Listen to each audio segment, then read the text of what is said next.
नमस्कार, मैं हूँ astrologer Usha Jain Bhatnagar. Welcome to my channel Usha एस्ट्रोवर्ल्ड।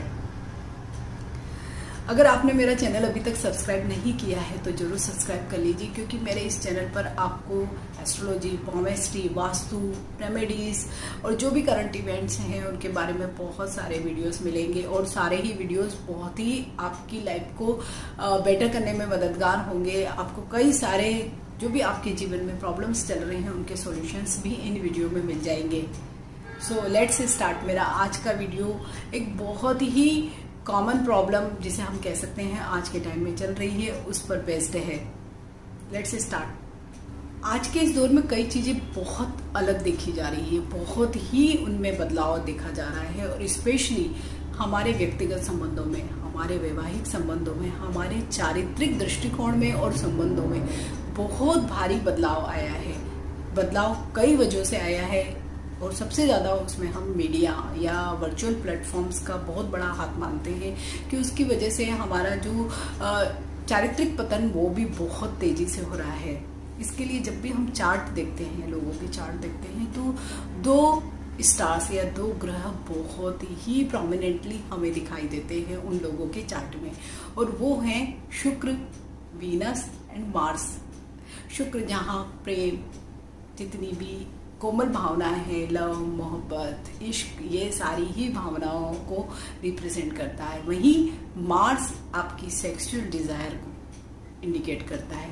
और जब दोनों का कॉम्बिनेशन हो जाता है तो ये एक तरह से आग में घी वाला जो काम नहीं होता है वो काम करने लगता है।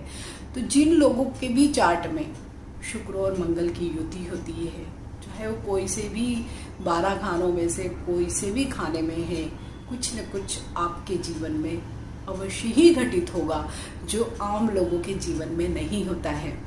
और अगर ये युति आपके लग्न में है, 5th हाउस में है, 7th हाउस में है या 11th हाउस में है, तब आप देखेंगे कि आपकी चारित्रिक सुदृढ़ता इतनी नहीं रहती है। आपके जीवन में कई इस तरह के उतार चढ़ाव आते हैं जब आप दोराहे पे खड़े हो जाते हैं।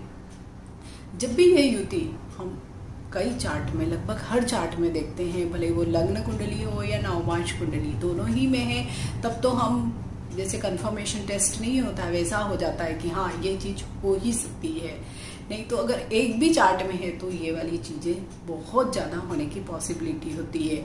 और 4 चीज़ें जब भी ये युति होती है, शुक्र और मंगल की युति, कितनी भी डिग्री का ये दोनों स्टार्स हो, कहीं पे भी प्लेस्ड हो, लेकिन कुछ चीज़ें अवश्य ही देखी जाती है हर चार्ट में।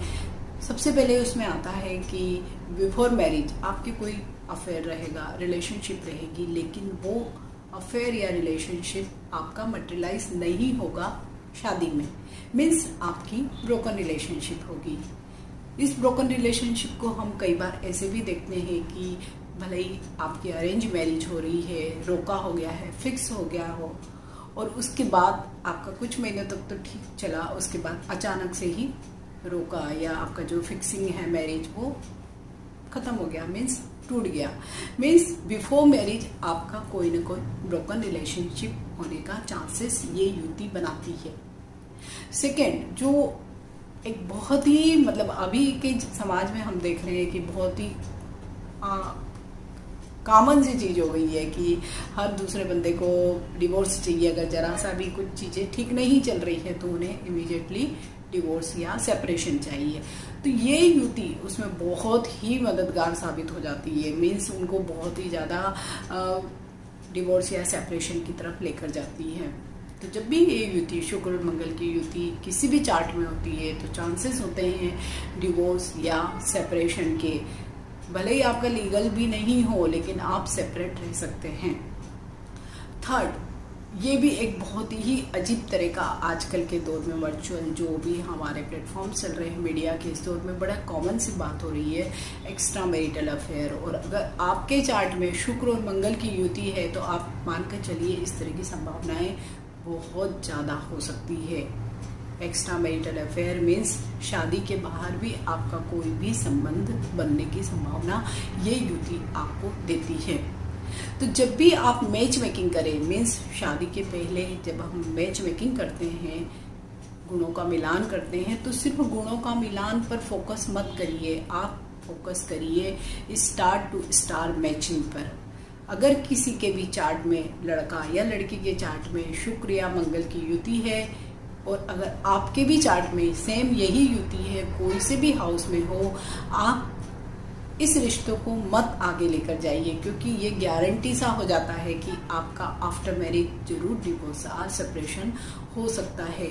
तो अगर एक की कुंडली में है और दूसरे की कुंडली में नहीं है, तो हमारे पास सिर्फ 50% चांसेस ही होते हैं। मीन्स 50% चांसेस हमारी मैरिड लाइफ अच्छी रहेगी, 50% खराब। मीन्स वहाँ पर हम बैलेंस बना सकते हैं। तो अगर दोनों की ही कुंडली में इस तरह के योग हैं, तो आप उस कुंडली को या उस प्रपोजल को अवॉइड करें तो ज़्यादा बेटर होगा। तो जब भी ये युति आप देखते हैं, शुक्र और मंगल की युति, तो क्योंकि ये लग्न या नवमांश कुंडली में होती है, तो हम इसे चेंज तो नहीं कर सकते और ना ही इसके लिए कोई रेमेडी हो सकती है। इसके लिए सबसे बेस्ट यही है, और मैं ज़्यादा फोकस करती हूँ बिहेवियर रेमेडीज़ पे। मीन्स आप अपने व्यवहार को अगर चेंज करेंगे, या अगर आपको पहले ही पता लग गया, आपने किसी एस्ट्रोलॉजर से मिले हैं, उसने आपको बताया इस युति के बारे में कि क्या क्या प्रॉब्लम्स हो सकते हैं, तो आप अगर वैसा ही अपना व्यवहार रखेंगे, वैसे ही आप चारित्रिक रूप से अगर सुदृढ़ रहेंगे, तो आपके पर्सनल लाइफ में, मीन्स स्पेशली आपके वैवाहिक जीवन में कोई भी प्रॉब्लम नहीं आएगी। क्योंकि जहाँ ये युति आती है तो पर्सनल लाइफ में बहुत ही उथल पुथल या तनाव पैदा कर देती है। तो इन सब से बचने के लिए सबसे बेस्ट यही है कि आप संभल कर रहें, चारित्रिक रूप से सुदृढ़ रहें। आई होप मेरा ये वीडियो आपको अच्छा लगा होगा। अगर आपके भी चार्ट में ये युति है तो आप कमेंट बॉक्स में मुझे शेयर करिए। अगर कोई रेमेडीज हो सकती है या कोई सुझाव या किसी भी प्रकार का कोई उपाय होगा, तो मैं आपको जरूर सजेस्ट करूंगी। Stay healthy, stay blessed. Thank you for watching. Bye.